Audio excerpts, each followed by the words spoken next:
જંબુસરના કાવા ગામે પરમાર ફળિયામાં બે મકાનોમાં અચાનક આગ ફાટી નીકળી હતી। જોતજોતામાં આગે વિકરાળ સ્વરૂપ ધારણ કર્યું હતું, જેના કારણે અન્ય એક મકાન પણ આગની ઝપેટમાં આવી ગયું હતું। બનાવની જાણ મકાન માલિકે સરપંચને કરતા સરપંચ દ્વારા ફાયર વિભાગને જાણ કરવામાં આવી હતી।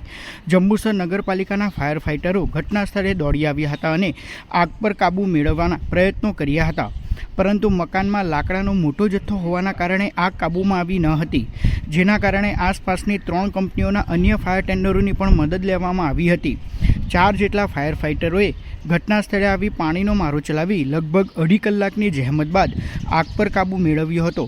સદનસીબે આ બનાવમાં કોઈ જાનહાનિ થઈ ન હતી, પરંતુ આગમાં ઘરવખરી બળીને ખાખ થઈ ગઈ હતી। શોર્ટ સર્કિટના કારણે મકાનમાં આગ ફાટી નીકળી હોવાનું પ્રાથમિક અનુમાન લગાવવામાં આવી રહ્યું છે। મારા ઘરમાં શોર્ટ સર્કિટના કારણે આગ લાગેલી છે।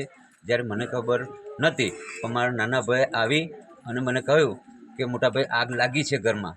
તો હું ઘરેથી આવી અને જોયું તો આગે વિકરાળ સ્વરૂપ ધારણ કરી લીધેલું હતું। તે વખતે અમે અને મારા ફળિયાના તમામ વડીલો મળીને અમે આગ ઓલવવાનો પ્રયત્ન કર્યો। તે ટાઈમે આગ કાબૂમાં ના આવી, તરત જ અમારા સરપંચ સાહેબને ફોન કરી અને સરપંચ સાહેબે ફાયર બ્રિગેડવાળાને ફોન કરી અને 4 થી 5 ફાયર બ્રિગેડવાળાને બોલાવી લીધેલા અને 3 થી 4 કલાક બાદ એ આગ કાબૂમાં આવી।